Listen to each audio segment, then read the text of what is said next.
This is a story of how Adira became the queen of Dondoland.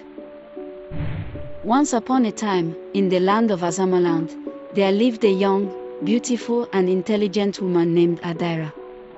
Adira was the youngest of many siblings, born to a farmer and a traveler, her father.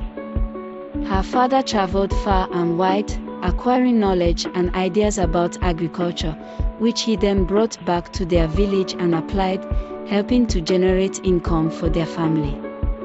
Adira learned from her father and became a skilled farmer in her own right.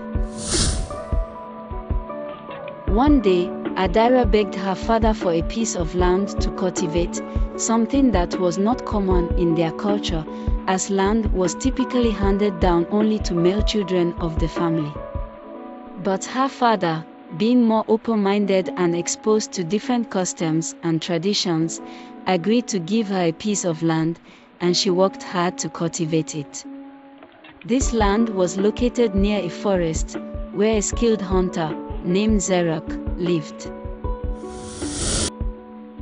One day, Zara stumbled upon Adira while he was out hunting.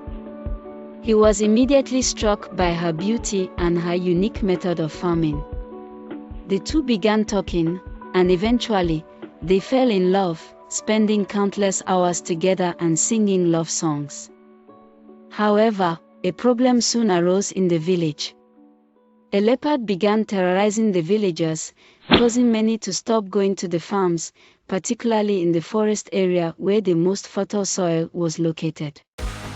The king of Azamaland offered a reward to anyone who could solve this problem, and many tried, but none succeeded. That was until Zara stepped forward and, using his hunting skills, was able to defeat the leopard. As a reward, the king offered Zara several pieces of land and 3 women to marry, as polygamy was a common practice in Azamaland. Adira, who was against polygamy, rejected Zara's proposal and was banished from the village for disrespecting the king's orders. Instead of staying and becoming one of the wives, Adira chose to leave both the village and Zara behind and set out on a journey to find a place where she would be accepted. As she traveled, Adira faced numerous obstacles, from harsh weather conditions to dangerous hunters and tribesmen. Despite all this, she persevered and eventually found herself in Dondoland. Exhausted and hungry, Adira stumbled upon a woman's house, who upon hearing her story, took her in and nursed her back to health. After residing with Mama Dibinda in Dondoland for a time, Adira came to the realization that the agricultural yield was inadequate, which had led to widespread starvation in the region. She introduced the methods she had learned from her father, and the villagers were amazed at the results. The neighboring villages started coming to purchase food, and the elders of Dondoland became impressed with Adira's intelligence and her contribution to their land.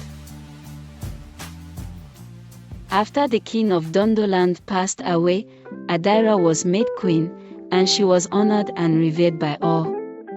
She eventually married a man who shared her views on monogamy, and they had several children. Adira did not abolish polygamy but instead made changes to it, allowing it only in cases where the first wife had serious issues and agreed to her husband taking a second wife. Under Adira's rule, Dondoland became a prosperous and thriving land, and she lived happily ever after, always remembered as the queen who brought the gift of abundant crops and prosperity to her people.